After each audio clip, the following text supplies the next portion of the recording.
بسم الله الرحمن الرحيم. Olsun ya ayal olsun, maliki nisab bolsun. Maliki nisabı ulama-i kiram, mufti sahipler bunu belleden ki bir adamda hacet aslisinden daşarı 37.800 rupiye olsa, haceti asliden daşarı 37.800 rupiye bir adamda bolsa, pasandazı onda şoňusuna gurbanlyk wajib bolýar.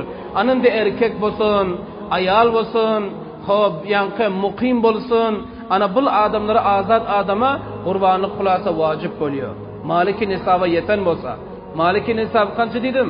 37.800 rupiye bir adamda bolsun, ayalında bolsun, awladyňda bolsun, bir guzaranda 4-5 adamda bolsun, ana kılasa gurbanlyk üstüne wajib bolýar. Allah üçin gurbanlyk etmeli kene.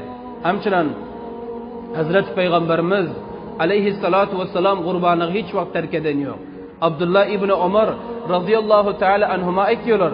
Resulullah aleyhissalatu vesselam diyor, Medine'de 10 yıl durdular, 10 yılım kurbanlık ettiler, hiç terk etmediler. Tirmizi Şerif'in 1507. hadisi şıl. Peygamberimiz aleyhissalatu vesselam 10 yıl Medine'de kurbanlık edende hiç terk etmepti.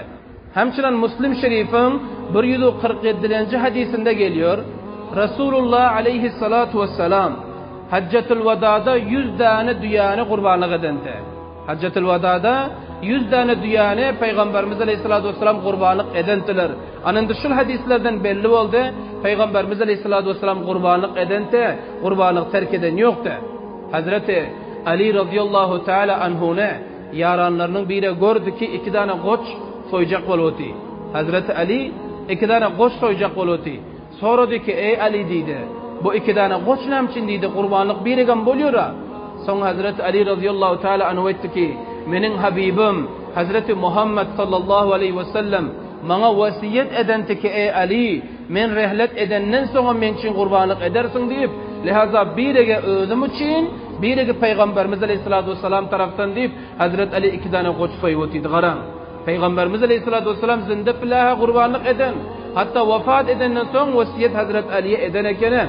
Lihaza eğer ummatının elinden gelse, Peygamberimiz aleyhissalatu vesselam uçinim niyet etsek bir pay kurbanlığı, onda bil yakşı olmalı, yaman bolmuyor. Ana kulasa kurbanlık vacip boldu. Peygamberimiz aleyhissalatu vesselam hemişe edende, o bil Peygamberimizin yolu boldu. Peygamberimizden itaat etmek gerek. Hazreti Resulullah aleyhissalatu vesselam zamanındaki kurbanlığı terk etmeptir, ediptir, onda ummatam etmelinem için.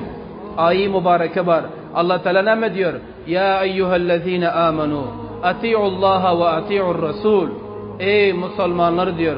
Allah'dan hem itaat edin ve peygamberden hem itaat edin. Allah'ın hem aydanını tutun ve peygamberinizin hem aydanını tutun deyip Allah Teala Müslümanları şöyle buyuruyor. Yeni bir ayette geliyor. وَمَا آتَاكُمُ الرَّسُولُ فَخُذُوهُ وَمَا نَهَاكُمْ عَنْهُ فَانْتَهُ. Sizler peygamberinizin beren zadını alın, kabul edin ve peygamberinizin red eden zadını kabul etmeyin, onu alman deyip Allah Tebarek ve Teala ayette bizlere şöyle düşündürüyor.